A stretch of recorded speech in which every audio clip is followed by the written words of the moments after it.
Adventist World Radio, the voice of hope. Radio feon'ny fanantenana na ny AWR.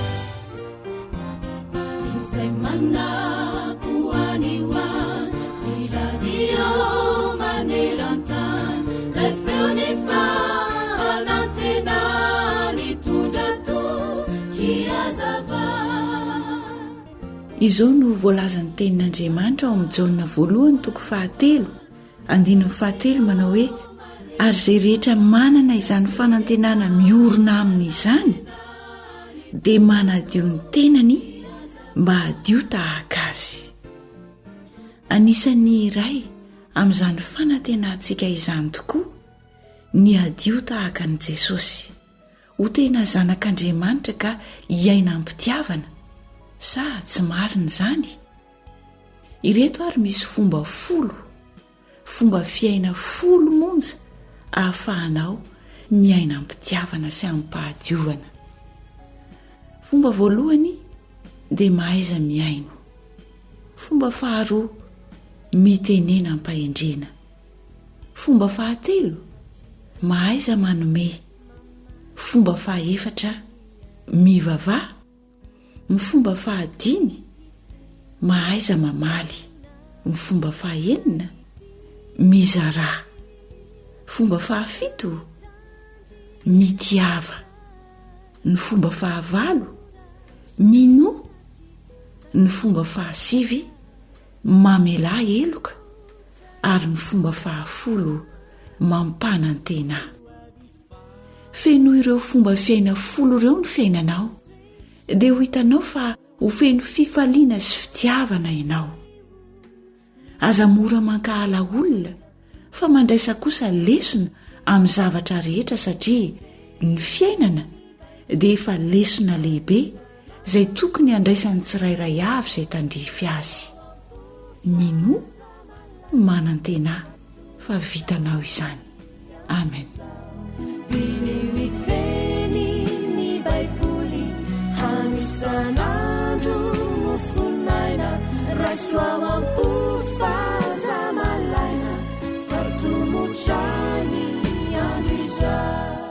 You are listening to Adventist World Radio, the voice of hope.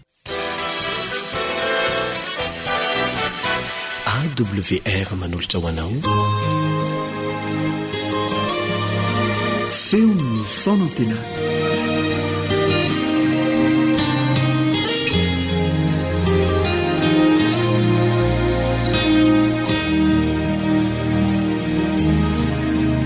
Miaraba sady manasanao iara-mianatra ny soratra masina ny namanao Kalebandretsikivy.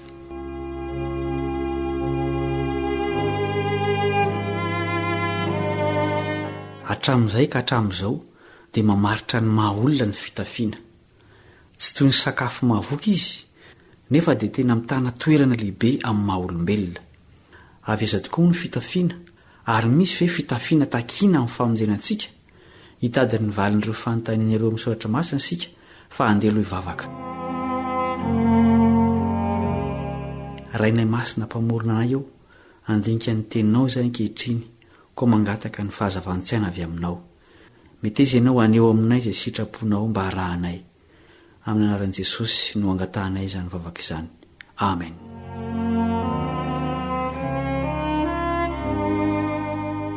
Nandositra n'Andriamanitra io razambentsika rehefa nandika ny teniny, satria natsapa fa nitanjaka izy ireo.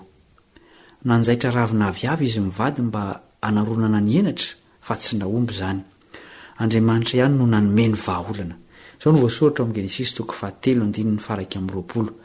Ary Jehovahandriamanitra nanao akanjo-hoditra ho an'i Adama sy ny vadiny ka nampiakanjo azy. Izany no fitafiana voalohany indrindra. Andriamanitra no mpanjaitra sady mpampiakanjo. Arak'izany, fanaronan-kenatra no tena fototra ny aingan'ny fitafiana tany am-boalohany. Niovatsikelikely nefa io foto-kevitra io, ary amin'izao taranaka misy antsika izao dia efa maro no antony hitafiana. Amin'ny ankapobeny dia nivadika ho fisehony ety ivelany ny fitafiana. Fandrika mora mahazo ny rehetra izany, na dia ireo kristianina tamin'ny voalohany aza. Izao ny fananaran'ny apôstôly Petera momba izany. Petera 1:7-7. Ary aoka ny firavahanareo tsy ho zavatra eny ivelany toy ny firandranam-boly sy ny firava-bolamena na ny fiakanjona fa aoko ho toetra miafina ao am-po izay tsy mety oloha dia ny fanahy malemy sady miadana izay soa indrindra eo mason'Andriamanitra. Araka izany teny izany dia tena misy fitafiana kasitrahan'Andriamanitra, tsy izay entiny ety ivelany nefa fa izay miafina ao am-po, fanahy malemy sady miadana hoy Petera. Tsy ny fitafiana anaovantsika tokoa no hitsaran'Andriamanitra antsika na tsara sy lafo vidy manahoana azy izany. Enoa ny anaovan'Andriamanitra ny zanaka ziona izay miavonavona. Isaia 7:5-20. Ary ho koa Jehova, satria miavona ireo zanaka vaviny ziona ka mandeha mianjonanjona sy manao masomeloka sady kasikasy fandeha ary mampikoritsandratsana ny feitongony, ary noho izany dia ataon'ny tompo feny takopery ny tapondohan'ny zanaka vaviny ziona, ary Jehova ampiseho ny fitanjahana. Amin'izany andro izany dia esorony Jehova ny firavaka rehetra, na ny feitongotra, na ny feiloha, na ny sarim-bolatsinana, na ny kavina voavola, na ny rojo, na ny falobonana makarakara, na ny satroka, na ny rojo parapaingo, na ny fehikibo misy aingony, na ny fitoeran-dranomanitra, na ny ody fanao ny ravaka, na ny peratra, na ny kavinorona, na ny akanjo fiaingona, na ny kapoty, na ny saly, na ny poketra, na ny fitaratra fizahana, na ny akanjo somizy anatiny, na ny satroka fiaingona, na ny lamba fisaronana, ary ny manitra hosoloana ny maimbo, ary fehikibo tsara hosoloana ny mahazaka, ary ny volo voavoatra tsara hosoloana ny borina, ary ny akanjo miebanebana hosoloana ny lamba fisaonana, ary ny atsaran-tarehy hosoloana ny tomboka amin'ny vy mahamay. Nanjary fitaovana fanehoana ny faratsian'ny fo ny fitafiana izay tokony ho fanehoana fahatsaran-toetra.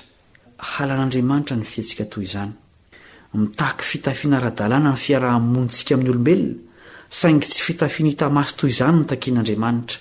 Izy ihany no nanomana an'izany ary ampy ho an'ny olona rehetra. Lehilahy iray no fitafiana atolotr'Andriamanitra. Tandintona nanio azy ilay biby novonoina nangalana hoditra nampiakanjony any Adama sy Eva. Izao no ambaran'ny mpaminany Isaia mialoha. Isaia 40:20. Ifaly dia ifaly amin'i Jehova, ny fanahiko ravoravo amin'Andriamanitra, fa notafiany fitafiana famonjena ary nakanjoiny fahamarinana, toy ny mpapakatra amin'ny satroka hamama tahaka ny mpisorona, ary toy ny ampakarina miravaka ny firavana. Iza moa no lazaina amin'izany? Ilay Mesia mitondra fitafiana famonjena. Manondra an'i Jesosy ho Mesia ny lalàna sy ny faminaniana rehetra. Nandray an'ity Isaia 40:20 izy rehefa namaky teny tao amin'ny sinagoga.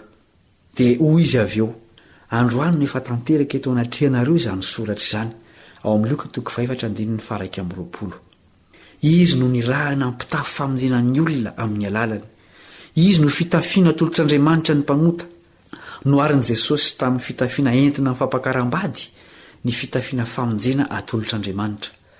Tamin'ny alalan'ny fanoharana no nanomezana izany fahamarinana lehibe izany. Ovakitsika ny Mateo 2:15-20. Dia hoy izy tamin'ny mpanompony, efa voavoatra ny fampakaram-bady fa izay efa nasaina ny tsy mendrika. Koa makanisa ianareo any amin'ny sampanandalana, ary izay hitanareo dia asao ao amin'ny fampakaram-bady, dia mivoaka ho any amin'ny lalana ireny mpanompo ireny, ka namoro izay rehetra hita na ny ratsy na ny tsara, ary dia feno mpihinana amin'ny fampakaram-bady. Ary noho ny efa niditra ny mpanjaka izany mpihinana, dia nahita lehilahy anankiray izay tsy niakanjo ny akanjo fitondra amin'ny fampakaram-bady. Dia hoy izy taminy, ry sakaiza, ahoana no idiranao eto, nefa ianao tsy mitondra ny akanjo fitondra amin'ny fampakaram-bady? Dia sina izy. Ary dia hoy ny mpanjaka tamin'ny mpanompony, afatoro ny tongony aman-tanany, dia ary ho any amin'ny maizina ny velany izy, any no isy ny fitomaniana sy ny fikitroanify. Fa maro no antsoina, nefa vitsy no fidiana. Nisy lehilahy iray tsy nitondra ny akanjo fitondra amin'ny fampakaram-bady. Fa ngamoa tsy samy mitondra ny akanjo izay tiany ny asaina. Tany amin'ny tany tatsinanana fahizay dia ny tompo-panasana no nanomana ny fitafiana ho an'ny nasaina. Toy izany ny fanjakan'ny lanitra. Ny fitafiana atolotr'Andriamanitra ihany no ekena. Tena famonjena io fitafiana io araka ny hita ao amin'ny fanoharana, satria nafatotra tongotra aman-tanana ary nariana tany amin'ny maizina tany velany ilay lehilahy tsy nanana ny fitafiana io. Tsy ampirefy ny fitafiana raha ny fahamarinan'ny lalàna fotsiny ny tafiana. Tsy maintsy manahaka ny Kristy eo amin'ny toetra sy ny fiainana izay te hitafy tanteraka azy. Tafiditra tao amin'ny fandrika io ny lehilahy mpanan-karena iray raha niresaka tamin'i Jesosy. Nilaza ho efa nitandrina ny didy rehetra hatramin'ny fahazazana izy. naniry no tanteraka izy ary zao no navalin'i Jesosy azy eo amin'ny Mateo 7:12 dia hoy Jesosy taminy: raha tia ho tanteraka ianao, mandehana amin'io ny fanananao ka omeo ny malahelo dia hananarakitra any an-danitra ianao ary evy manaraka. Ny asa soa sy ny fahatsaran-toetra miaraka amin'ny fitandremana didin'Andriamanitra no fitafiana feno hany eken'Andriamanitra. Tsy fitafiana marevaka sy lafo vidy, tsy takatry ny mahantra io, fa azony izay manana fototsotra tafiana. Misy fotoana iray izay lazain'ny tenin'Andriamanitra fa andraisana azy io amin'ny fomba hita maso. Ovakitsika Galatiana 4:17. Fa na iza ianareo no natao batisa ho an'i Kristy dia nitafy an'i Kristy. Manomboka amin'ny batisa ny fitafiana an'i Kristy ary tokony hitoy isan'andro izany fa tsy ho soloina amina fitafiana hafa. Tokony ho diovina io fitafiana io raha sendra maloto. Hoy Jesosy raha milaza ny amin'ireo vaovonjy, tsy hoe olona tsy nisy kilema izy ireo fa tahaka ny rehetra ihany. Andeha vakiana ny Apokalipsy 7:7-9. Fa hoy izaho taminy: Tompoko, ianao no malala. Dia hoy izy tamiko: ireo no avy tamin'ny fahoriana lehibe ary ny akanjony no sasany sy nofitsiny tamin'ny rano ny zanak'ondry. Ary noho izany dia mitoetra eo amin'ny lohan'ny seza fiandrianan'Andriamanitra izy ka manompo azy andro aman'alina eo amin'ny tempoliny. Ary ilay mipetraka eo ambony seza fiandrianana dia melatra ny trano lainy andrakotra azy. Tsy honona na angetaeta intsony ireo ary tsy haninona azy ny masoandro na izay hafanana akory. Tsy handositra an'Andriamanitra tahaka ny tany edena ny olona voavonjy, fa afaka hiara-monina aminy satria ara-dalàna ny fitafiany. Na aloto tahaka ny an'ny rehetra ihany ny fitafiany voavonjy, saingy no diovina tamin'ny rano zanak'ondry. Ny toetra no avaozina ny dikan'izany, ny fialana amin'ny ratsy fanao. Tsy maintsy atao izany fa antoky ny famonjena. Tsy maintsy manahaka ny Kristy izay te hiara-monina amin'Andriamanitra satria izany ihany no fitafiana ekeny. Aoka io fitafiana mahavonjy io no atao lara-pahamehana eo amin'ny fiainana. Aoka isika handinika ny momba antsika ary anontany tena hoe: efa mitafy fahamarinana sy famondram-po tahaka an'i Jesosy ve aho? Sao dia mba maloto ny fitafiana efa nomeny ahy ka mila diovina? Ho avy tampoka ny Tompo araka ny teniny. Noho izany, aoka hadio lalandava io fitafiana io. Hivavaka isika. Ray masina sy mandrakizay ny an-danitra eo, saotra noho ny fitafiana famonjena atolotra ao anay. Anaro mandrakarivo izahay mba tsy hanakalo izany amin'ny fitafiana hafa eto amin'izao tontolo izao. Ampio izahay hanao ny ezaka rehetra hanadiovana ny toetranay amin'ny rahanao. Tsy vitanay irery izany fa milanao izahay, ko ampiasao ny fomba rehetra fantatrao ahatanteraka izany asa masina izany ao aminay. Amin'ny anaranao Jesosy eo no angatahanay izany vavaka izany. Amen.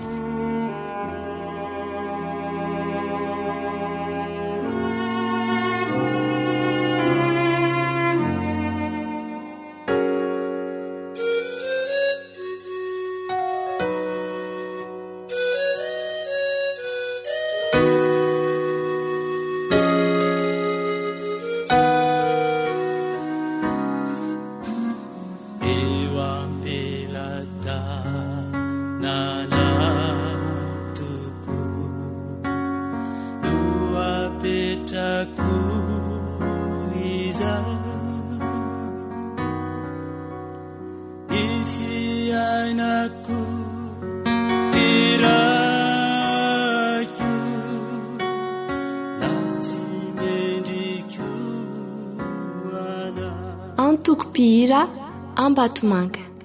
Efa fantatra ny amiko, tsy miafina mina,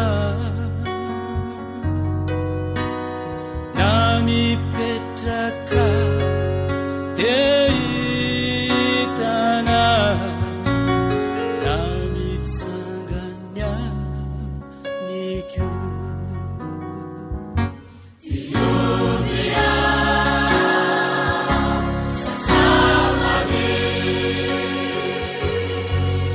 Oh,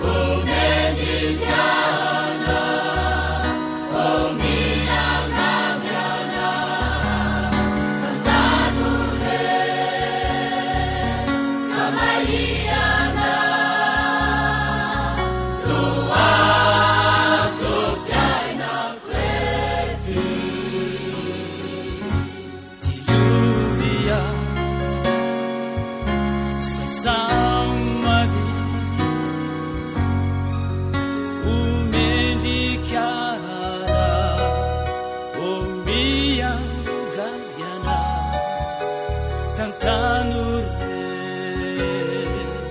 gambaiana luantupiaya kwety. AWR boîte postale 700 Antananarivo 1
feon'ny piaino feon'ny piaino.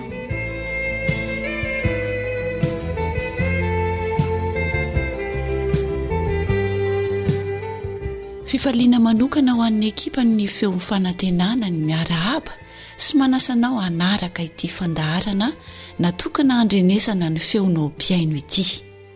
Tsy izany ihany anefa fa natao indrindra izany mba hifampahirezantsika hifampizarana izay mahasoa amin'izao fiainana sarotra izao. Manambahiny isika eto hiaraka amin'ny Madame Félicie avy eto Ambohipo Antananarivo ihany sy Andriamatoa Andrianalisoa Arivola avy any Antsirabe any, izay samy arabaina tonga soa ato anatin'ny studio ny radio Adventista Irasampirenena na ny AWR. Madame Félicie dia manao fampivavahana sy mikarakara ireo olona voafonja eny tsy hafaheny. Manana fijoroana vavolombelona izay tiany hozaraina aminao miaraka amin'Andriamatoa Andrianalisoa Arivola vokatra izany herin'Andriamanitra mpanafaka sy mpamindra fo izany izy ireo. Dia manasanao piaino mba hiaino izany amin'ny pahalinana. Fifaliana ho ahy no miarabantsika Madame Félicie ao amin'ny fiangonana Adventiste Sud Ambohipo eto Antananarivo moa izany no misy ahy. Ampifaliana no afahako mizara fanandramana antsika amin'ity androany ity. Mahafinaritra ny maheno fandaharana amin'ny AWR ary izay no nanesika ho tonga eto. Misy namako izay tonga eto ary mifampizara fijoroana vavolombelona aminareo izahay. Ny tenako moa izany manana ndraikitra izay napetraka tamiko a dia manao fampivavahana eny amin'ny fonja ary mamanga ireo fonja ihany koa. Ny fonja izay andehanako a dia eny amin'ny fonja ny Tsiafa. Sarotrarotra nefa mahafinaritra ary indray ihany koa ahitana fanandramana be dia be miaraka amin'Andriamanitra, izany hoe mampivavaka eny amin'ireo fonja izany. Manana ny fiarahamonina ireo olona ireo tahaka antsika ihany, na dia nailiky ny fiarahamonina sy ohatrany hoe tsy tokony ho tiavina ary dia tena misy olona manam-panahy nefa eny, ary tena misy mivavaka amin'Andriamanitra tokoa na dia ny amin'ny toerana maizina ary. Ny amin'izay indrindra no izarako fanandramana amintsika amin'ity androany ity a, nisy fanandramana izay tsapako hoe nisy tan'Andriamanitra nitsotra izay tsy takatry ny saina nefa nanehon'ny fahagagana dia ny amin'ny ranadà anankiray atao hoe Iarivola. Rehefa ny fanerasera taminy izahay tao anatin'ny fonja dia nahatsapa fa manana ady io ranadà io, satria avany ambanivohitra Antsirabe izy no niakatra teto Antananarivo, ary rehefa tonga teto izy mba hiasa dia sendra namandratsy ary nitarika azy tany amin'ny asan-jolahy izany. Voafitaka izy ary tena tsapany hoe ratsy ireto namana ireto, ary vokatr'izay dia tafiditra teny fondra ny Tsiafa izy. Ny zavatra nisy nefa dia izao mafimafy ny sazy azo satria gadra mandra-pahafaty. Amin'ny maha olombelona dia kivy sy ketraka ny saina ary mafy be izany hoe hiatrika hoe ny tenanao any am-ponja mandra-pahafaty izany. Tany izy nefa no nandray fahamarinana satria nisy voafonja Adventista nitory taminy tao, ary ny zavatra nafinaritra rehefa nitorina izy nandinika namakafaka tsara ny fahamarinana dia resy lahatra ary natao batisa izy, vita batisa tany amin'izany fonja izany. Nisy fampiresahana taminay satria misy rahavavy anankiray mpiray fanantenana ihany koa izay niara-nitondra mivavaka azy. Mpiara-mivavaka ao amin'ny Adventista namako ihany izy io. Dia izahay mirahavavy no niaraka ihany koa nanoana ara-sakafo satria tsy misy mpamangy io ranadà io satria lavitra be ny fianakaviany. Efa hoe namany mandrery izany dia ohatrany hoe izahay mirahavavy ny solondreniny sy anabaviny ihany koa. Ny fampiresaka taminay izy hoe mangataka vavaka mba atao transfert ny Antsirabe satria ihany ny fianakaviany, ary tena nivavaka ary indrindra tamin'ny fivadikanina. Rehefa misy fotoana ny vavaka ho azy ny tenako dia nisy teny nomen'Andriamanitra ary nitazomiko hatramin'ny farany izy io ao amin'ny Isaia 7:1 andiny 7. Indro Jehovah Tompo avy amin'ny heriny, ka ny sandry ihany no anapaka. Indro ny valim-pity ataony hoeny aminy, ary ny valonasany homeny dia ho anoloany. Indro Jehovah Tompo avy amin'ny heriny. Andriamanitra araka ny vavaka natao dia ingany mba ho avy amin'ny herinao tokoa ianao, ka napaka ny ziogany agadrana izay misy eo amin'ny ranadà Arivola, ary homenao valim-pity izy dia ny valonasa izay homena azy amin'ny alalan'ny fibebahana izay efa nataony teo aminao dia homenao azy tokoa. Ny vavaka sy ny tonom-bavaka izay natao dia mba hoe ho lasa transfert ny Antsirabe izy, hifindra amin'ny fonja ny Antsirabe satria ny fianakaviany. Ny nahagaga nefa tamin'ny ora tsy nampozina dia niteny taminay izy fa hiakatra indray ny afera izay nitanana azy am-ponja ary everina ho tsaraina izy ireo sy ny namany. Tao anatin'izay dia nitolona mbavaka indray, ary ny nafaly dia hoe isy sazo vaovao azony fa tsy ho gadra mandra-pahafaty tsony, izay ny finoko. Ary ny vavaka indray ny mpiray fanantenana ny Adventista namako izany tao anatin'izay, ary rehefa niakatra fitsarana izy dia tsy mba nanana hoeto manao amin'izany satria irery izy tsy nanambola homena avokaty fa vavaka izany no niarahana nanao mandra-pahatonga ny fitsarana tamin'ny volana Desambra. Isaorana ny Tompo fa mahay zava-mahagaga rehetra, fa rehefa natao ny kaity sy ny fanazavana teo anivon'ny fitsarana dia afaka noho ny voninahitry'Andriamanitra satria tsy izy no tompona andraikitra tamin'ny resaka fanafiana fa voafitaka noho ny reo namandratsy. Ny tiana ho fampizarana amin'izany dia izao hoe nitsika indraindray mieritreritra hoe rehefa anatin'ny fonja ny olona anankiray dia ivery izy izay, nefa kosa tany anatin'izany toerana izany namonjen'Andriamanitra n'izany ranadà izany, ary tany izy ny natao batisa voninahitra ao an'Andriamanitra, ary na dia toerana hoe maizina ary dia nahita ny fahazavana lehibe. Ankehitriny dia mino aho fa maro no mety mandany fanandramana sarotra sy toa hoe verevitra ianao nefa ao anatin'izay Andriamanitra dia eo mandrakarivo miaino. Ny vavaka atao dia eniny na amin'inona na amin'ny fotoana toy inona fa ny angatahana amintsika dia ny atoky. Ary na dia amin'ireny toerana ireny ary ireny namantsika ireny dia mila tiavina izy, mila mpahirezina izy satria tsy moramora izany any am-ponja izany. Ny saorako antsika dia nananantsika faharetana ary mino fa ilay Andriamanitra manankarem-pahasoavana eny mbola hita ny asany rehetra izay miasa amin'izany toerana izany ary indrindra ihany koa mba hisenahantsika ny Jesosy Kristy amboninahitra rehefa ho avy izy. Ka na aiza toerana misy antsika na aiza toerana misy antsika dia ain'Andriamanitra ny mamonjy antsika amin'ny fotoana rehetra. Voninahitra dia ho an'Andriamanitra irery ihany. Amen. Ianao zany Andriamatoa andriana alisoa ary vola no ilay voafonja teny tsy hafa izay voaheloka higadra mandra-pahafaty nefa dia nafahan'Andriamanitra tamin'ny fotoana mety indrindra noho ny herin'ny vavaka mahagaga noho ny herin'Andriamanitra. Irina indrindra ny andreny feonao, azonao zaraina amin'ny mpiaino ve ny antony nahatonga anao lasa teny tsy hafa sy ny fiainanao teny ary ny namonjen'Andriamanitra anao ho tafavoaka soma tsara tahaka izao anio izao.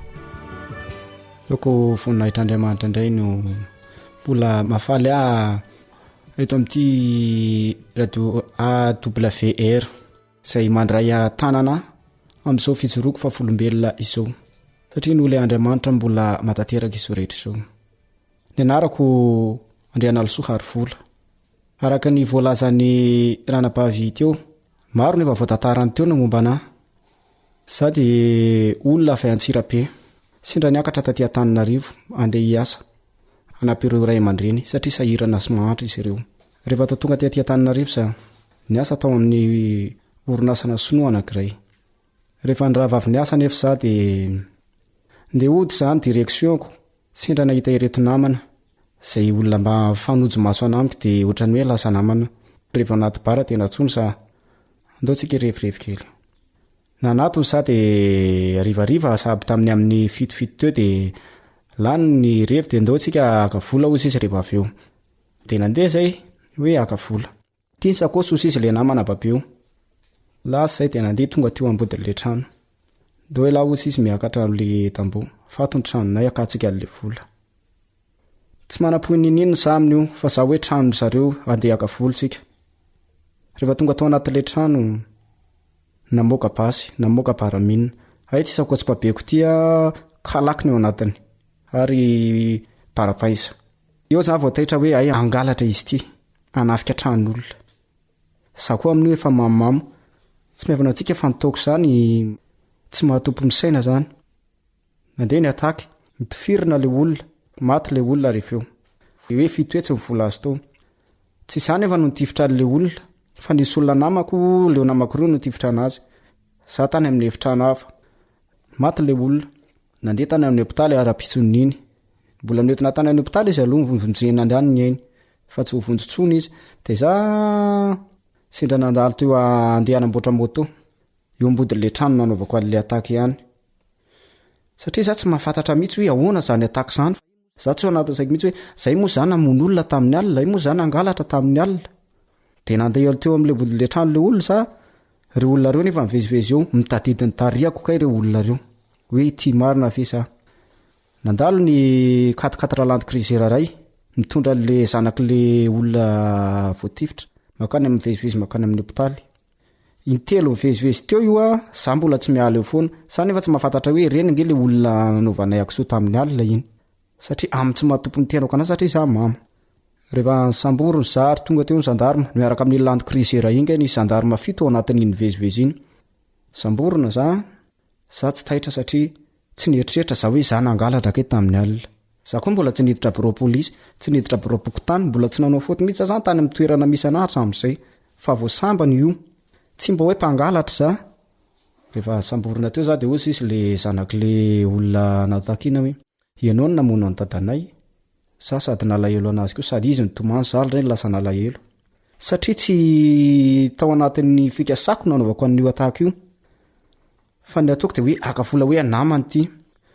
ny olona tsy mahalala zany satria nakantsinay anazy ary mbola namono olona tao anatin'io afira io zany efa tsy namono fa le mpitory nefa de manizingizana ana ianao no tivitra ny dadanay tsy za tompoko tivitra anazy za tsy mpamono olona ary za tsy nanana fikasanana ao an'io fa ireo olona reo ay io sisy de rehefa tsatsa daholo reo olona reo de ngadra lasa noentina tany Jefa rehefa mivaly ny gadra tany Jefa gadra mandra-pahafaty ny gadra azoko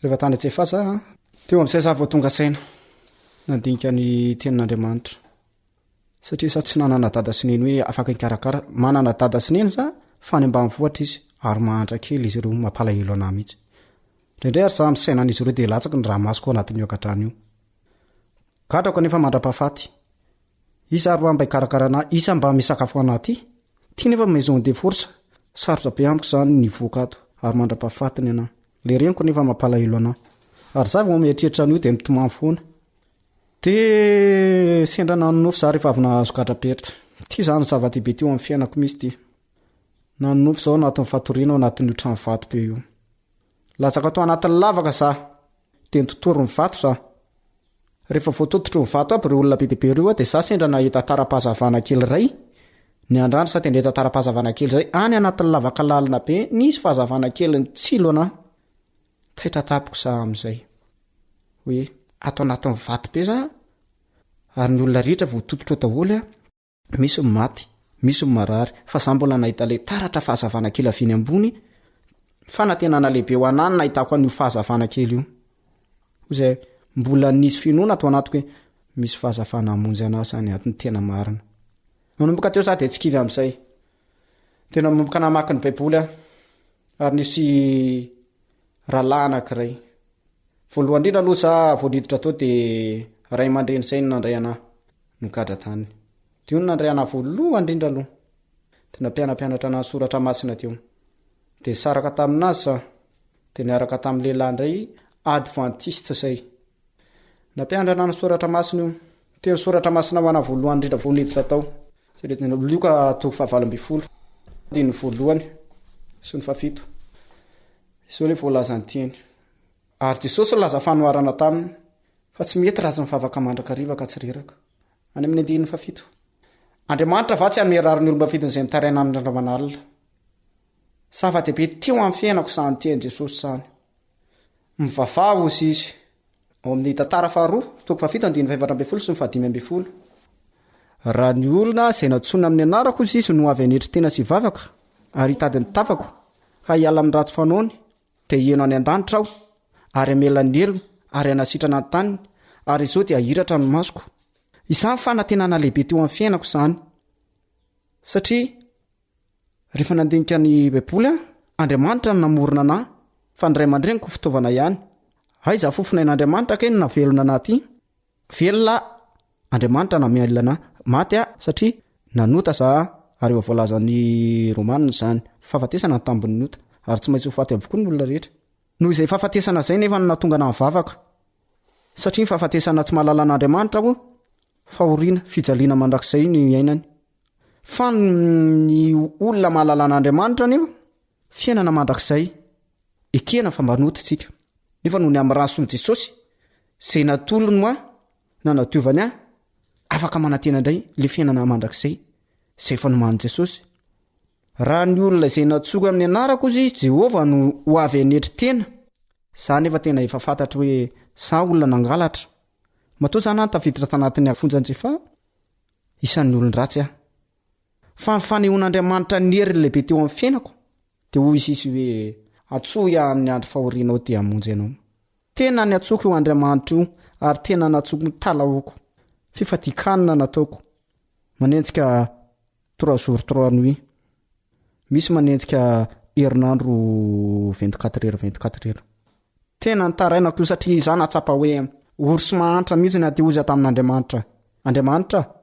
izy ary mba nafaka amin'ity tany fahoriana ty za tsy manana vola makarena afaka mba hikarakarana ny afera gadrako nefa gadra mandra-pahafaty ny ray aman-dreniko nefa mahantra kely sahirana kely nefa za ty vovô maika manampy ny fahasahirana ny ray de mifona tamin'Andriamanitra satria natsapa fadiso teo anatrehany satria osy Andriamanitra hoe ny fahorian'ny ory no entin'Andriamanitra mamonjy azy.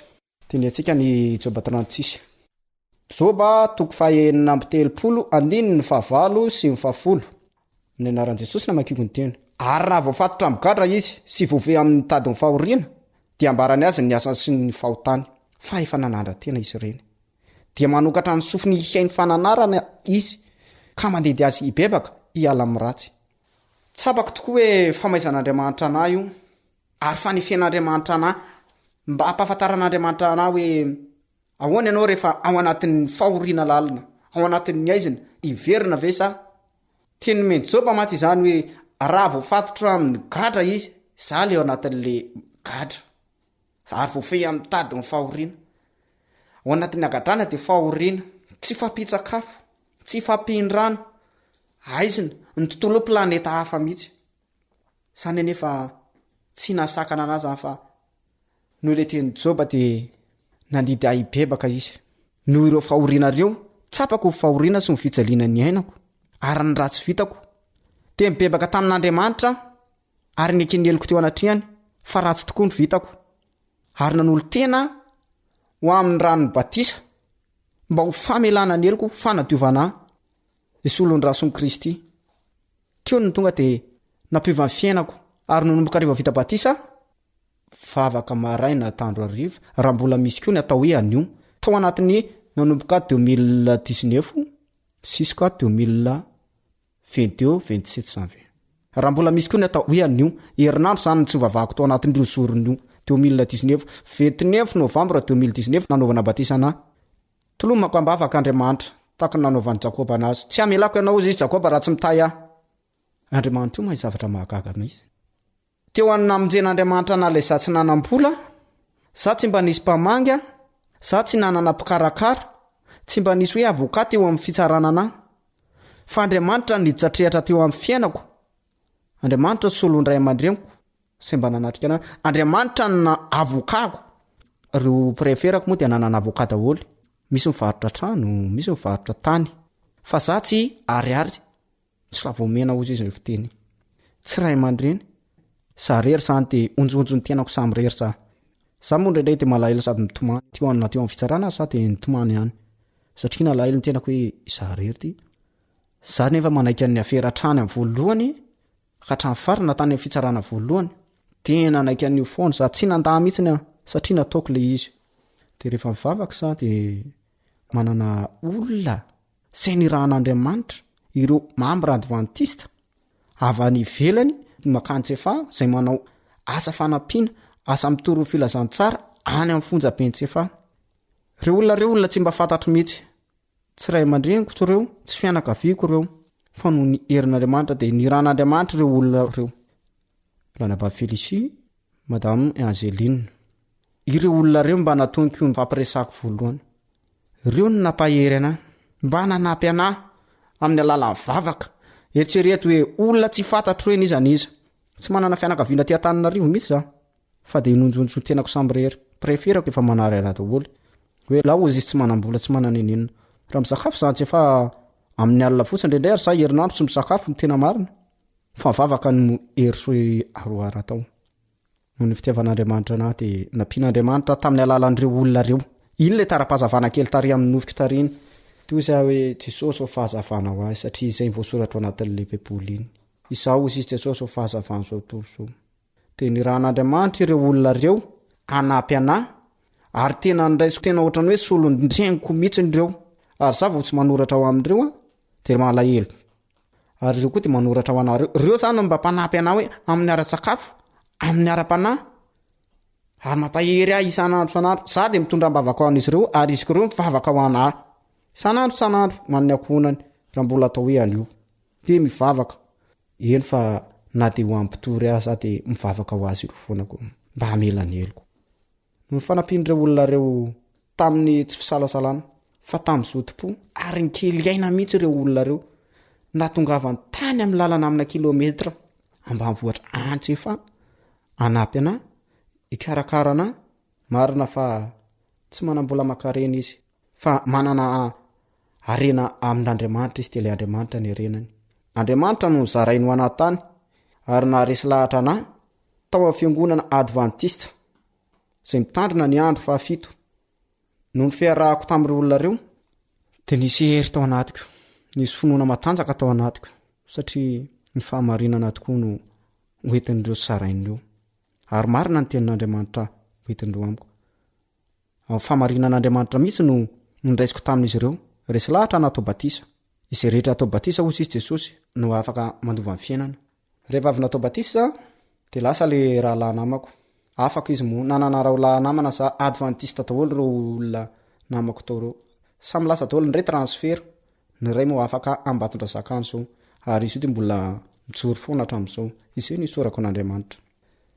Tsy niheriko na ny sitrapoko mahatonga manao izao fanambarana izao fa noho ny aben'ny fitiavan'Andriamanitra izay hery lehibe izay nasiona-Andriamanitra teo amin'ny fiainako, ny fahagagana izay nasiona-Andriamanitra teo amin'ny fiainako hoe izaho ilay tsy mba manam-bola makarena, tsy mba manana ninizaniza hiateherana ny navotan'Andriamanitra tao anatao fahoriana, gadra mandra-pahafaty ny gadrako satria von'olona ny aferako. Noho ny tolona-mbavaka nataon'ireo mpiara-manopo, ireo mambra ao amin'ny advantista, indrindra izy miravavy sy ny akonany ary ireo mpiara-manao fanompoana any amin'ny fonjan-tsefa. Izaho koa dia mivavaka isan'andro manakana ny fiainan'izy ireo amin'Andriamanitra ary manakana ny fiainako amin'Andriamanitra. Ampio Andriamanitra ny fiainako afa orosy mahantra loatra Andriamanitra. Ampio koa ny fiainan'ireny olona manampy anah ireny. Ianao Andriamanitra ho amin'ny manao lalana ho anah. Ianao efa niteny fa ianao malala ny hevitra hevera anaty hevitra mahatonga fiadanana vatsoloza. Satria izy Andriamanitra efa niteny hoe atsoy ihany ny andro fahorenao ty hamonjy anao. Atsoy aty ho valiako ianao ary anioko zava-mahagaga sary-patarina izay mbola tsy fantatrao ianao. Amin'ny fomba manahoana moa zany hoe gadra mandra-pahafaty afahako, marobe ny tsy mino an'izany hoe gadra mandra-pahafaty ny anahy no afaka satria no niherin'Andriamanitra izay ninoko le Andriamanitra any an-danitra le Andriamanitra mijery isan'andro isan'andro, mijery ny fitolomako ambavaka, mijery ny fanompoko anazy resy lahatra ny hanompo an'Andriamanitra ary ny nampafantatra ahy ny tena fahamarinana tokoa izany atao hoe fanompony izany izy ny hoe zavatra takian'Andriamanitra eo amin'ny fiainana mba ahafahana mandova le fiainana mandrakizay sy mba ahafahana miara-mitsena an Jesosy Kristy eny andrahony lanitra. Fakitsika ny Salamo 7:140. Izay nipetraka tao amin'ny maizina sy ny aliko ny fahafatesana voafato-pahoriana sy vy satria nandany ny tenin'Andriamanitra sady naniratsira ny anatry avy indrindra dia napetrehany tamin'ny fahoriany ny fony kapotraka izy nefa tsy nisy hamonjy. Dia nitaraina tamin'i Jehovah ireo raha ory ka novonjeny tamin'ny fahatereny nitondra azy nivoaka avy tao amin'ny maizina sy ny aliko ny fahafatesana izy ary noposany fatorany aoka iterany Jehovah ireo noho ny famondrapony sy ny fahagagana ataony amin'ny zanak'olombelona. Izany ny zava-dehibe nataon'Andriamanitra tao amin'ny fiainako. Izaho le olona mipetraka tao anatin'ny aizina sy ny aliko ny fahafatesana satria ny fonja dia tahaka ny fasana fa fasana velona io fonjany tsefa io. Fahoriana tokoa ary vy ny varavaranao, vita olo ny manodidina anao rehetrarehetra. Inona mahatonga ny olona io tafiditra anatin'io? Nandany tenin'Andriamanitra izy, naniratsira ny anatr'Andriamanitra izy, ka nahetrin'Andriamanitra any anatao fahoriana lalina. Potraka reo. Misy ao ny tsy mitaraina amin'Andriamanitra hoe vonjeo zahay, fa misy kosa ny am'ireo miatso an'Andriamanitra hoe vonjeo Andriamanitra nanafaka atao. Andriamanitra nanapatapaka ny varahana viaravarana vy, nanapatapaka ny rojo vy, ny fatorako rehetra dia mivoahin'Andriamanitra. Izany mahatonga na midera an'Andriamanitra sy mamehy voninahitra an'Andriamanitra eto amin'ity fandaharo ity amin'izao ora izao. Misy afatra ve azonao apetraka amin'ny mpiaino antsika? Anatra tolotra antsika mpiaino. Tandremo ny namana, fa misy io namana io tsara, misy ny namana ratsy. Satria rankana azo anahy, tsy fahalalana hoe dia angalatra no ndraisako tamin'irety namana. Misy ny namana mitondranao amin'ny tsara hoe misy namana mitondranao amin'ny ratsy. Zay le hoe ny devoly tsy hita tandroko izany, ny ratsy tsy hita tandroko. Hitanko ianao mba anana fiarovatena, anana fitondratena mailo eo anatrihan'ny namana. Satria misy ny namana mitarika anao makany akady, tahaka ny tiana azo anaty. Tsy eritreretiko ny hoe andeha angalatra. Indro fa mivaly nasako nalehako taty Antananarivo dia gadra ny azoko. Miasa hitady vola amelona ireo aman-dreniko nefa gadra mandra-pahafaty ny azoko. Nefa sitrak'Andriamanitra ny mozy ny avatesany ratsy fanahy fa mba hialany amin'ny ratsy fanaony mba ho velona izy dia namindran'Andriamanitra foary ninon'Andriamanitra mivavaka tsy nataoko tao anatin'ny lalina indrindra. rehefa gatra mandra-pahafatany sazoko miverina fitsarako de fitotoana ny sazy azoko defa tena fitotoana tokoa ny vitako eo anatin'ny mahafitotoana misy tahaka ny nanavapona zanak'Israely hoe 70 taona de za koa fitotoana satria za natao anatin'ny fonja nalalako zany hoe Andriamanitra ny asa tamin'ny eny manaritsatra tamin'ny andro fafito zany tsatra tamin'ny andro fafito ko io agadrako fafito isa masina ozay fitahin'Andriamanitra lehibe eo amin'ny fiainako izany tsy ataoko zavatra kely nefa izany fa zava-dehibe hosarovako mandrakizay sono amin'ny taranako Andriamanitra ny anafihery vaovao amin'ny fiainako ampitombo fahalalana ho ahy ary amme fahasalamana ho ahy anome talenta ho ahy mba afahako mizara amin'ny fahatsaran'Andriamanitra isan'andro tiako koa ianao izay mandray izao mba hijoro matoky eo anatrehan'Andriamanitra ninina olana ninina ady atrehanao eo anoloana dia azan'ny olana jerena fa Jesosy ilay mialolalana anao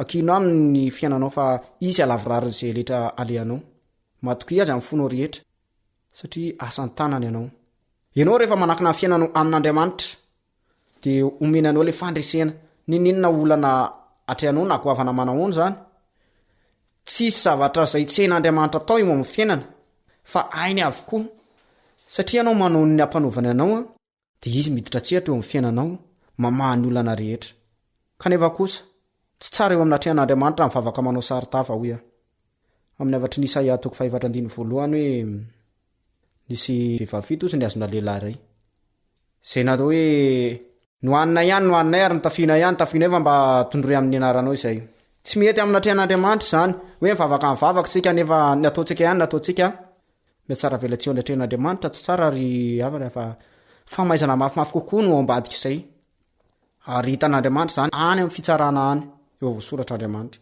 mba tsy nitonga izay kapik'Andriamanitra izay dia aoka isika atahotra mandrakarivo amin'ny fomba fiteny amin'ny fisainana amin'ny fitondrantena amin'ny fiarahamonina mba ho hitan'Andriamanitra hoe tsara sy mendrika isan'andro san'andro izay le olona mitady an'Andriamanitra sy manao ny sirak'Andriamanitra Andriamanitra vao izy tsy amirary ny olomba fidy izay mitaraina amin'ny andro aman'alina hazakivy manoloana izao ady atrehantsika izao fa Andriamanitra no manampy antsika ary mampahery antsika izy omen'Andriamanitra antsika rehetra ny fahalalana hoe an'Andriamanitra marina ny hery sy ny famonjena ho an'izay rehetra miakina aminy ho an'izay rehetra mahatoky azy ary rehefa vonony ianao ijoro atoky hanompo azy ary anao ny asany miditra tsehatra izy manome fahasambarana eo amin'ny fiainanao mino aho hoe inan'Andriamanitra eo ny fitahina sy fahasoavana ho azoko satria hoy izy hoe tanako tsy ho fa mahavonjanao Andriamanitra nefa nanafaka natao anatin'ny fahoriana ampitsahatra ny fijaliako sy ny fahoriako Andriamanitra ka amin'ny fiainam-baovao anahy finoana lehibe eo amin'ny fiainako ny namonjen'Andriamanitra na ary tsy azoko adonona na roviana zany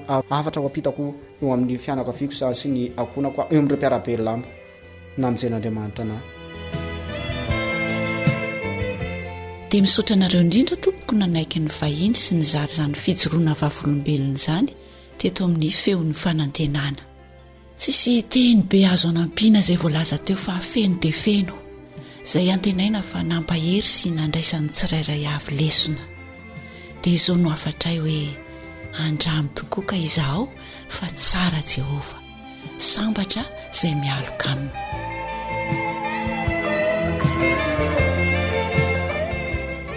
AWR téléphone 033 37 106 13 034 06 797 62 ity koa no entinay mametraka no mandrapitafa ho amin'ny manaraka indray namanao fanjaniaina no nanomana ny fandaharana feon'ny mpiaino sy nanolotra izany teto niaraka tamin'ny teknisianina na Artina tahin'Andriamanitra daholo ary rambola eto antany dia maro ny manjo mety kivy ny fonao mandalo ihany izany fizao nataovy ando tiany tompo aneanao vaovao samaraina ny fanendram-pony izany no porofo lehibe ka aza mitaraina erezuzanidi saianao mihirawe ni fasoavani jeso nunatuzawai ni fitiavani lebe nunotafinyai nadetsimedikazao defanisanu zadini zimbapanomponsonyanye faopirai luvanini nadeyandalo fitsapan detsiukivyao naufakarandamalao deupanjesiao sasiritumpoleibe mefamitarikyanidi manjapatunga kwa etena vaova emervonjy sy vatosoa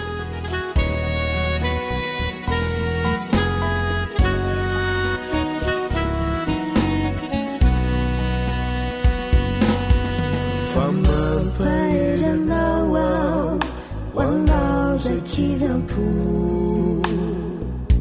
omaerezany vava miolana rehetsa vavahany avoko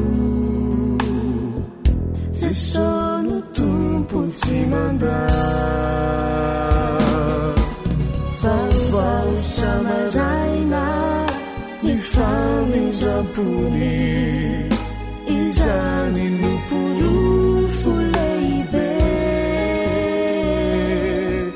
ka aza mitaraina erezozanidi saianao mihira zay lay ninjany fanantenana fasoavany jeso nonatuzawa nifitaini leibe nonotafia navetsimedikazao defanisanu zadini zimbapanomponsonire faopiraluvanini nadeandalo fitsapa detsiukivyao naufakaranamala deupanjesiao sasitupoleibe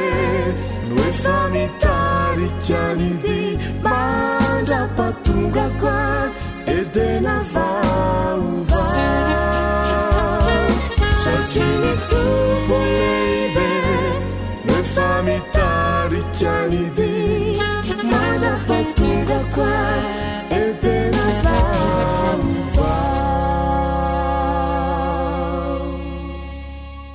Akoatra ny fiainoana amin'ny alalan'ni podcast dia azonao atao ny miaino ny fandaran'ny AWR sampana teny malagasy amin'ny alalan'ni Facebook isanandro amin'ity pejy ity AWR feon'ny fanantenana.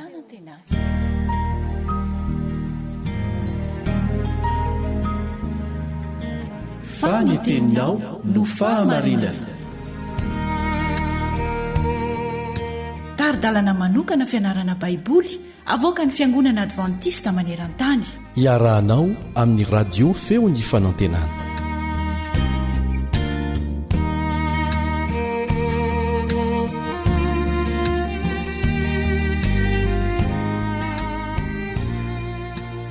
isaorana ny raintsika ny an-danitra mbola mampiona-tsika amin'izao fotoana andalinana ny tenina izao. Kaleba Andretsikivy no miaraka aminao mandritra ny andro vitsivitsy. Ho fantarintsika ao anatin'izao fianarana izao ireo antony mahatonga ny zavatsarotra eo amin'ny fiainantsika. Andeloha isika hivavaka hangataka ny fanahy masina aty am-panomboana. Hivavaka isika.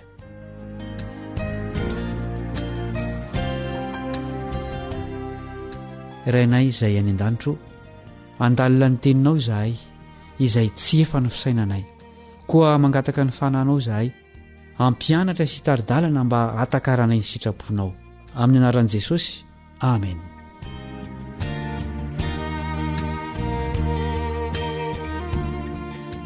andeha rahantsika manonona ny andinina atao tsenjery amin'ity leson'ity dia ny petera voalohany toko 4 sy 17. petera voalohany toko 4 sy 17. ry malala aza gaga noho ny fizahan-toetra mahamay izay mahazo anareo ho fitsapan-toetra ary azo atao zavatra mahagaga manjo anareo izany fa araka ny ombonanareo fijaliana amin'i Kristy dia mifalia mba iravoravonareo indrindra amin'ny fisehoan'ny voninahiny koa. Ny piasan'ny laboratoara dia mampiasa vilany kely hitanehana akora samihafa anaovana fikarohana. Rehefa miamahamay ilay fitoeran-javatra dia na miempo na mipopoka na mirehitra ireo singa ireo arakaraka ny akora nanaovana azy. Memy ihany koa no iantsonany fatana fandrindrena metaly izay misy afo mivaivay be andiovana akora samihafa. Tahaka izany koa ny fiainantsika ara-panahy. Mifangaro amin'ny fahotany sika ka mila fanadiovana tahaka ny metaly eto an-tany. Maro ny antony mahatonga ny fitsapana eo amin'ny fiainantsika. Anisan'ireny ny toe-javatra tsy ampoizina izay matetika no ratsy sady mampalahelo. Fiara mivily tampoka miala amin'ny lalany ka mankany aminao ohatra, na filazana tsy ampoizina fa nisorona tamin'ny asanao ianao, na koa vaovao ratsy tsy noeritreretinao ho valin'ny fizaham-pahasalamana nataonao. Angamba koa ny fitahan'ny olona iray tianao ianao sady noheverinao ho tianao. Ankoatra ny mamaso ny fijaliana dia manampitrotraka izany ny mahatsy ampoizina azy. Aza gaga hoy Petera ao amin'ny tsenjery ny amin'ny fizahan-toetra mahamay. Araka izany dia tsy zava-baovao eo amin'ny fiainana kristianina ny fisian'ireny fizahan-toetra ireny. Ary fantatsika koa fa tsy ny kristianina irery tsy akory ny tratry ny fitsapana fa ny olona rehetra amin'ny ankapobeny. Ilayntsika hatrany ny miomana ao amin'ny fizahan-toetra sy ny vahaolana amin'izany. Matetika no tsotra loatra ny fahatakarantsika ny amin'ny zava-mitranga eto amin'ity fiainana ity. Iverintsika fa ny tsara dia avy amin'Andriamanitra ary ny ratsy avy amin'ny Satana. Tsy dia tsotra loatra toy izany anefa ny fiainana. Tsy ny fahatsapantsika ny tokony hamaritra izay tsara avy amin'Andriamanitra sy izay ratsy avy amin'ny Satana. Indraindray mafy sarotra tokoa ny mandeha miaraka amin'Andriamanitra ary ny fanoitra amin'izany mety ahitana soa lehibe kosa ny manaraka ny Satana. Ohatra tsara indrindra maneho an'izany Joba izay olo-marina kanefa nijaly ary nanontany an'Andriamanitra izy hoe nahoana ny velona ny ratsy fanahy ka sady tsara antitra ny be hery. Joba 2:7.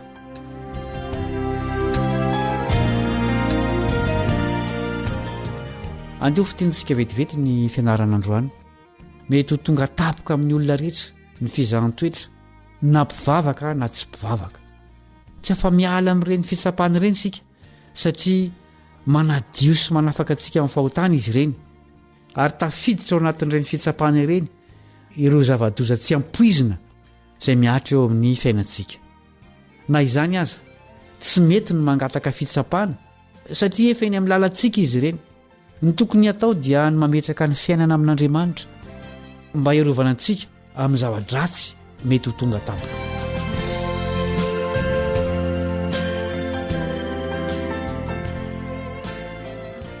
Hatreto ny fiarantsika mianatra androany. Manasanao mbola anaraka ny toy ny mpiara-mianatra aminao Kaleba Andretsikivy.